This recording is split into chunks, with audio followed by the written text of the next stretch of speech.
Welcome back to Load Bearing Dad. This is mission 40, the power of saying no and how to set boundaries that stick without burning bridges. Here's what nobody tells you about saying no. Every time you say no to something, you're saying yes to something else. When you say no to that extra project at work, you're saying yes to family dinner. When you say no to toxic relationships, you're saying yes to your mental health. When you say no to overcommitment, you're saying yes to excellent in what matters most. Most of us were raised to be people pleasers. We were learned that saying yes makes us good people and saying no makes us selfish. We've been conditioned to believe that boundaries are walls that keep people out, when really they're gates that let the right people in at the right times. Today we're learning the art of strategic no, how to protect your time, energy, and values without becoming a jerk.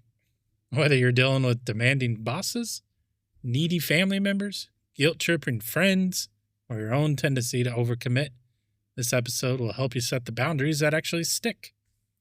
We'll cover the psychology of people-pleasing, real-world scenarios, where boundaries save relationships instead of destroying them, military and sports examples of leaders who knew when to say no, and practical tools for saying no with confidence and compassion.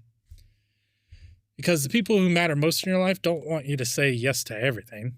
They want you to say yes to what matters and no to what doesn't. So let's start with what research tells us about boundaries and the fear of saying no. Studies from Stanford and Harvard show that people who struggle with boundaries often have what psychologists call rejection sensitivity. They're so afraid of disappointing others that they overcommit, burn out, and actually become less reliable over time. But here's the paradox. People pleasers often end up pleasing no one. When you say yes to everything, you can't do anything well. When you have no boundaries, people lose respect for your time because you don't respect it yourself. The military understands this intuitively. Intuitively. There we go. I forgot that. Intuitively. Yeah, see how that sounds? Yeah. Anyways, clear rules of engagement aren't about being mean. They're about mission effectiveness and keeping everyone safe. When everyone knows the boundaries, they can operate with confidence. Here's what most people get wrong about boundaries. They think boundaries are about controlling other people. They believe saying no makes them selfish. They assume boundaries will damage relationships. And they wait until they're angry or resentful to set limits.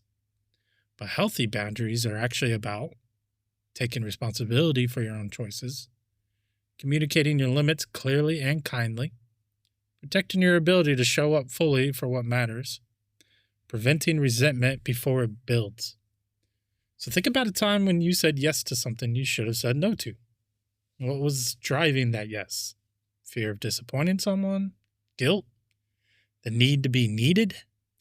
How did that overcommit affect your ability to show up for the things that really matter? Think about someone you know who has healthy boundaries. How do they say no? Do you respect them less for having limits? Or do you actually respect them more because they're clear about their priorities? Neuroscience is fascinating. When we say yes out of fear or guilt, our brain treats it as a threat response. We're literally stressed by our own choices. But when we say no from a place of clear values, our brain recognizes it as an aligned behavior, and we feel more confident and calm. So boundaries aren't walls that keep people out. They're the foundation that lets you build something solid. Without boundaries, you're building relationships and commitments on quicksand. Most people think they need to justify their no with elaborate explanations, but no, I can't do that is a complete sentence. The more you explain, the more you invite negotiation. The clearer and kinder your no, the more people respect it. So no, don't skip this podcast. I'm just kidding. You can if you want, I guess. Whatever. That's cool. Anyways. So let's tackle your real questions about saying no and setting boundaries. My boss keeps piling on extra work and I can't say no without risking my job. How do I set boundaries at work? Frame it as a resource management, not defiance. I want to do excellent work on this. Given my current commitments I can either do X well or do X and Y poorly. Which would you prefer? Most bosses respect employees who communicate capacity clearly rather than just saying yes, delivering poor results. That's kind of funny because my boss always told me, he's like, the moment when you tell me you can't handle any more, is the moment I'll move on to the next person. The thing is I kept saying yes. And now I am where I'm at. So you have to know your own threshold, right? So the more I took on, the more trust was given to me. But it's a different career field, right? It's in IT. So the more knowledge I gained, the more I took on, the more they trusted me to get things done, the more they saw my leadership. But then there was, points in time where all of a sudden now I'm at the top and now I'm like, I can't handle all this. So, and my boss recognizes that pretty quickly. And he's like, I know you're stretched thin. So maybe, and this is where his leadership comes into play, maybe you should delegate that to your other people.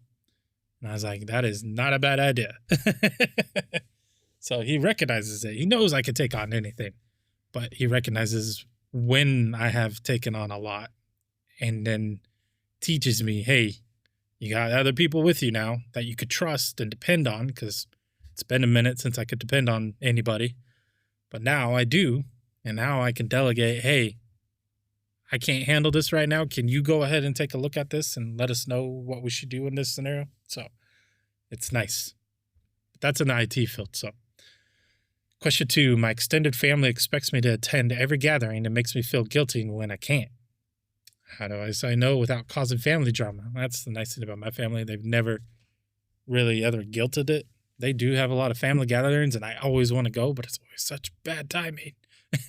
So, and it's like, I'm the only one here where I'm at and I can't make everybody come here because that would cost even more money, right? So, but the answer is be consistent and kind. I love you and I can't make it this time. Let's plan something soon that works for both of us. Don't over-explain or justify. The guilt they're using is their problem to manage, not yours to solve. Show up when you can, fully present. My teenage kids push every boundary I set. Amen to that. How do I say no and make it stick? Boundaries with kids require consistency more than explanations. State the boundary clearly, explain the consequence once, then follow through every time. Screen time ends at 9 p.m. or in our case, 8:30. If you argue it, it ends at 8:30 tomorrow. Oh, that's not a bad idea. Don't negotiate in the moment. It teaches them your boundaries are suggestions. So, my daughter, every night, she's gotten better about it. She's 11, but she's gotten better about I let her have screen time because it's important in today's society. I know some parents are like, well, screen time just rots their brains. Yes and no.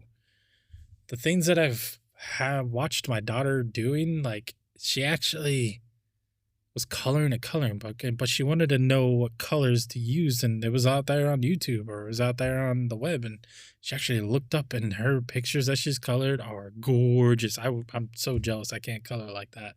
So for her to look that up on her own and then color like she does, oof, it's like watching a painting. It's so awesome. So there are good things about tech that you should let your kids have. So don't just be like, because as parents, we're going to get annoyed and then we're going to be like, fine, just take your iPad and go play on that for a little bit. Yay. But it's because kids know that. They know they can do that. If they know you enough and they know that you're going to boil over, they're going to do it every time.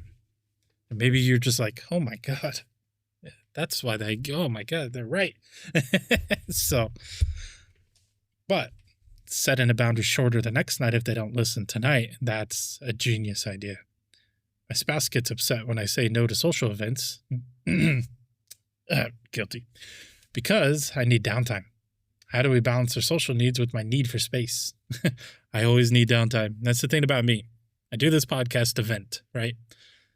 And about me is I really don't like people. And you probably just hear that and you're like, why am I listening to this guy who doesn't like people? But seriously, I don't like to be around people. I am a homebody. I work from home. I spend my nights at home. There's sometimes I just don't go to the zoos and everything, but I know it's my wife's favorite thing to do is take the kids, and we got membership there. So every once in a while I'll go and I'll appeal to it. But like going to the Family Day Chicago game, yes, I went to that because it was a fun day, but I won't say that it was not a waste because my kids had fun. But in my eyes, it was because we literally got there and it took 2 hours to park. And then we got there and my son, he's a ginger, and he was frying in the sun because we forgot the sunscreen. So then it was like, all right, well, we'll stay till 1:30 and then we'll jam out. And there's still like an hour and a half left of everything. So I'm like thinking, we'll beat traffic on the way home. It's Chicago, third largest city in the nation. Yeah, good luck with traffic anytime. But my spouse gets upset when I say no to social events because I need downtime. How do we balance their social needs with my need for space? This requires negotiation, not just boundaries. I need one night a week at home to recharge so I can be fully present for the social events we do attend. Can we pick 2 social events this month that matter most to you? Make it about being your best self, not about avoiding them. Not a bad idea. And I feel like this podcast is towards me. I volunteer for everything at church, school, community, and I'm burned out. I do not. How do I step back without letting people down? You're already letting people down by being overcommitted and exhausted. I loved serving in this capacity, but I need to step back so someone else can have this opportunity. And I can focus on doing fewer things well. Give adequate notice and help train your replacement. Boom. Boom shakalaka. That just showed my age. My adult children expect me to babysit whenever they want and get angry when I'm not available. My adult children expect me to babysit. How do I set boundaries with my own kids? Oh, so like if they have grandbabies, got it. I'd love spending time with my grandchildren, and I need advance notice to plan. I'm available and list the specific day and times, and not available the other times. Let's work together to find the times that work for everyone. Your availability is a gift, not an obligation. Because got to remember, grandparents have their lives that they're living, retired, hopefully. And sometimes they have trips planned and everything, and they're just like, I can't do that. But sometimes they get burned out, right? Sometimes the 5-year-old or the 4-year-old at the time wears the grandparents out, and they're like, oh my gosh, come get your kid. It happens. So I feel guilty saying no to friends who are going through hard times, even when I'm overwhelmed myself. Can't pour from an empty cup. Probably heard that line a time or two. I care about you, and I'm not in a position to help right now. Can I check in with you next week? Sometimes the most loving thing to say is no, so you can say yes later when you're actually able to help. How do I say no to myself? I keep overcommitting, even when no one else is pressuring me. Treat yourself like someone you're responsible for helping. Before saying yes to anything, ask, if my best friend was in my situation, would I advise them to take this on? Often we're harder on ourselves than we'd be on anyone else. I encourage you to share your boundary challenges for future episodes. So now I'm moving on to this day in military history, August 20th. On August 20th, 1968, Soviet forces invaded Czechoslovakia to crush the Prague Spring reforms. This represented a massive failure of boundary setting.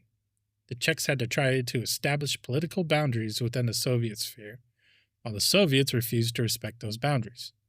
The invasion showed what happens when one party refuses to acknowledge legitimate boundaries. However, the Czech resistance demonstrated the power of saying no, even in impossible circumstances.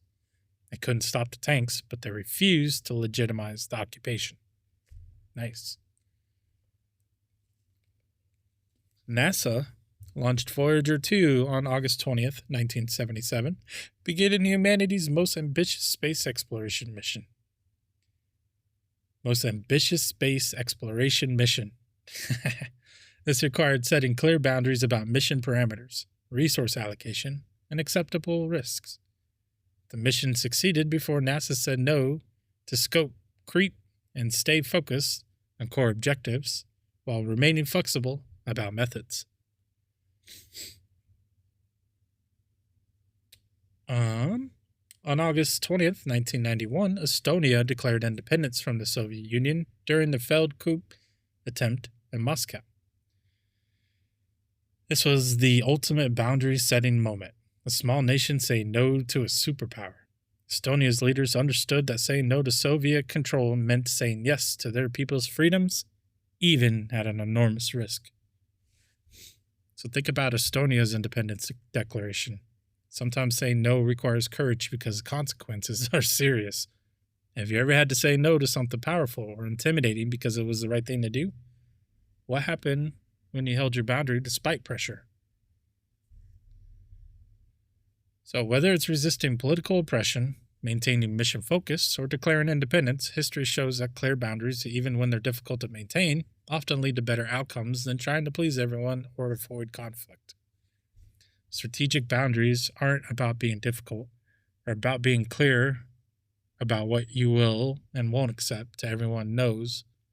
Okay, let me start that over. Strategic boundaries aren't about being difficult. They're about being clear about what you will and won't accept so everyone knows where they stand. So now it's our salute to the load bearers.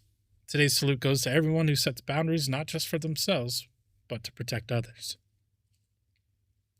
To the parent who says no to their child's unreasonable demands because they're teaching them that the world has limits and that's actually safer. To the manager who says no to unrealistic deadlines because they're protecting their team from burnout and setting them up for sustainable success. My boss does that often because he knows there's a lot. To the friend who refuses to enable destructive behavior, choosing difficult love over easy enabling. To the spouse who sets boundaries around their own self-care so they can show up fully for their family instead of running on empty. To the veteran who says no to requests that would compromise their recovery, protecting their progress so they can serve others better long-term. To the volunteer who steps back from overcommitment so they can do fewer things with excellence rather than many things poorly. To the leader who says no to profitable opportunities that don't align with their values, protecting their organization's integrity. Setting boundaries isn't selfish, it's strategic. When you protect your capacity, energy, and values, you're protecting your ability to show up for what matters most. Your boundaries don't just serve you, they serve everyone who depends on you being at your best. If you've ever said no to something good so you could say yes to something better, this salute is for you. Your boundaries give others permission to have their own. Tag someone who models healthy boundaries. They probably don't realize how much their clarity helps everyone around them. So let's look at examples of leaders who mastered the art of strategic no. Oprah Winfrey built her media empire by saying no to opportunities that didn't align with her mission of uplifting others. She turned down lucrative deals that would have compromised her values, understanding that boundaries protect your brand and your impact. General James Mattis was known for saying no to missions that weren't properly resourced or planned, protecting his Marines from unnecessary risk. His willingness to push back on bad orders earned him respect up and down the chain of command. Kobe Bryant famously said no to social events and distractions during his career, protecting his training time and recovery. His boundaries around his craft allowed him to maintain excellence for 2 decades. The Black Mamba, rest in peace. Admiral Michelle Howard broke barriers as the first female 4-star admiral by setting clear boundaries around respect and competence. She said no to being treated as everything less than the qualified leader she was. Derek Jeter, I love the Yankees, said no to many endorsement deals and media opportunities that would have distracted from baseball, protecting his focus and his team's chemistry. His boundaries helped create a championship culture. Hell yeah, it did. General Stanley McChrystal restructured military operations by saying no to traditional hierarchical. Did I say that right? Yeah, I probably didn't. Communication, creating flatter networks that could adapt faster. His boundary setting around information flow revolutionized modern warfare. The pattern is clear. Leaders who achieve sustained excellence know when to say no. 2. They protect their priorities by being selective about their commitments. Think about your current commitments. What would you need to say no to in order to say yes more fully to your most important priorities? What boundaries would serve not just you, but everyone who depends on you? So it's now time for your hack of the day. Here's your framework for saying no with confidence and compassion. First step is pause. Do not respond immediately. When someone asks for your time or energy, say, "Let me check my calendar and get back to you." This gives you time to think clearly instead of reacting from guilt or pressure. Step 2 is evaluate. Check against your priorities. Ask yourself, does this align with my values and current priorities? Do I have the bandwidth to do this well? What am I saying no to if I say yes to this? Sorry, I got allergies or something. Step 3, decide. Choose based on strategy, not emotion. And there's my cat. Make a decision based on your priorities, not on fear of disappointing someone. Remember, disappointing someone temporarily is better than overcommitting and disappointing them and yourself long term. Telling her to shoo. Step 4, respond. Be clear and kind. Use this formula. Thank you for thinking of me. I can't commit to this right now because, give a brief reason. I hope it goes well. Don't over-explain or apologize excessively. Sorry. I'm sorry. Sorry. No, you don't need to. You got to protect yourself, right? Step 5, suggest alternatives when appropriate. If you want to help but can't do what they're asking, offer what you can. Can't volunteer for the whole event, but I could help with setup for 2 hours. Step 6, follow through. Don't negotiate after you've decided. Once you've said no, don't let guilt or pressure change your mind unless genuinely new information emerges. Consistency builds respect for your boundaries. And then step 7, redirect energy. Use your protected time well. Make sure you use the time and energy you've protected for what matters most. This reinforces that your boundaries serve as a purpose. So use this protocol for one request. Notice how clear, kind boundaries actually improve your relationships rather than damaging them. So now it's on to a tech and veteran-owned business recommendation. The veteran-owned company came from my mom, so it's pretty cool. I saw him on a video and I was like, heck yes, let's feature him. So the apps you can use is Calendly. Set availability boundaries and let others schedule within your limits. Okay. Freedom. Do not. I was reading the next one. Block distracting websites and apps to maintain focus boundaries. Do not disturb. You know, that thing that you can click on and say, don't bother me. Yeah, Yankees are going into the 9th. Sorry, distracted. It is the 9th and it is late. Use phone settings to create communication boundaries. And then Todoist. Track commitments to avoid overcommitting. I record these podcasts ahead of time, by the way, so that's why I say it's late. And then our veteran-owned business spotlight, the Dixxon Flannel Co. They are based in California, and their mission is founded by veterans who want to create premium flannel shirts and workwear that reflects the quality and authenticity they valued in military service. Their mission is built different. Their mission is built different, refusing to compromise on quality or authenticity for rapid growth. My cat, seriously. I have 2 dogs and a cat, so not a cat person, but what they offer: high-quality flannel shirts, workwear, and lifestyle apparel with military-inspired designs and attention to detail. I really like their Hawaiian shirt. It's pretty cool. They focus on durability, comfort, and styles that works for both work and leisure. And why they matter. Dixxon Flannel demonstrates the power of saying no in business. They refuse to cut corners on quality, turn down deals that didn't align with their values, and said no to rapid expansion that would compromise their standards. By setting clear boundaries around what they will and won't do, They've built a loyal customer base that respects their commitment to excellence. Yeah, check them out sometime. It's called the Dixxon Flannel Company.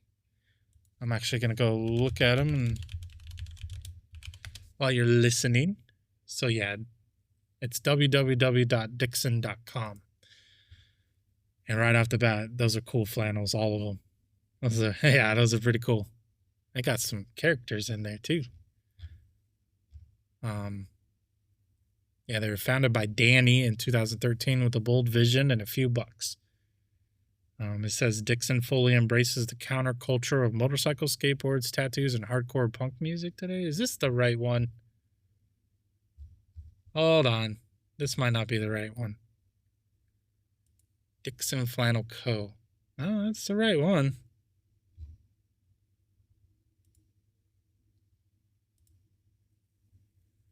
Huh. Okay. Yeah, I mean, it's the right one because they were doing flannels and stuff, right? So, but today Dixxon is a globally coveted brand known for its limited releases and collaborations with Sublime, Slayer, Suicidal Tendencies, Fortunate Youth, Guns N' Roses, and more. Wow. They produce most of our products on a very limited basis, and many of them are run only once. So, over the years, this has led to our products being part of collections and are extremely sought after due to the quality, creativity, uniqueness, and again, the limited nature. Long story short, the best way to get your gear before it's gone is to stay in know and join our email text lines. So yeah, those flannels are pretty cool. Anyways, some other tools you can use is Rescue Time, Forest, and /team status. I use that all the time because we have teams for work. And basically, whenever I got to step away, I'll put it as be right back. Or when I'm away, like taking lunch or something, it'll automatically flip after 5 minutes to away. So then people don't ever call you all the time. But most of the time, I'm always showing green because I leave my iPad on Teams sometimes. Military One Source for veterans, VA Mental Health, Team Red, White, and Blue, and the mission continues. Like I said, all these links are always in the show notes on Spotify. So our brain teaser. What can be broken without being touched? It can be kept without being seen. A promise. You can break a promise without physically touching anything, and you can keep a promise that others can't see. Ooh. So here's your new challenge. What goes up but never comes down? Think about this as you practice setting boundaries this week.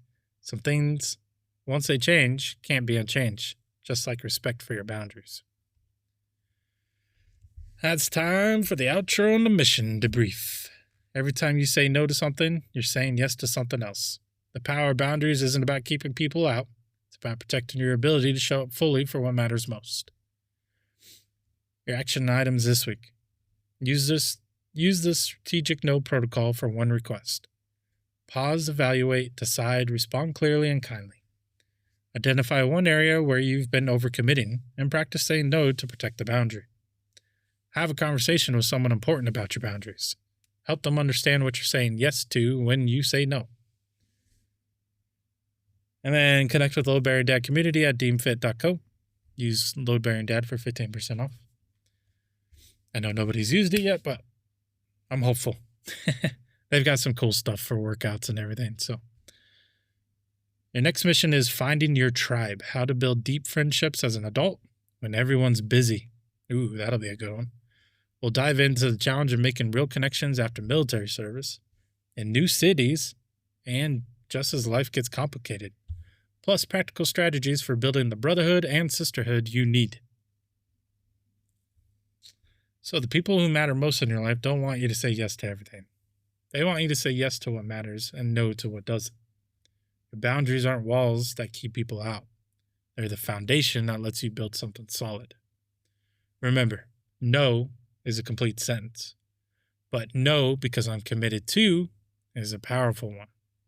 When people understand what you're protecting, they usually respect that boundary. Subscribe, share with someone who needs permission to say no. And remember, boundaries aren't selfish, they're strategic. This is Little Bear and Dad. Say no to what doesn't matter, say yes to what does, and keep caring what matters most without caring everything else.